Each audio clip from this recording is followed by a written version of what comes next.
নেত্রী যে পর্যন্ত বিদেশ থেকে তাকে মুক্ত করে বাংলাদেশে না আনে সেই পর্যন্ত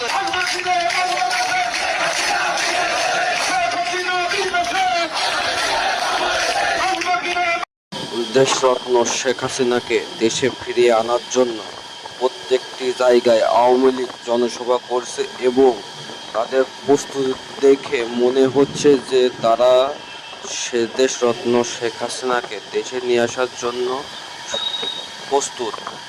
আর ভিডিওটি না টেনে সম্পূর্ণ দেখুন, তাহলে বুঝতে পারবেন কি হচ্ছে।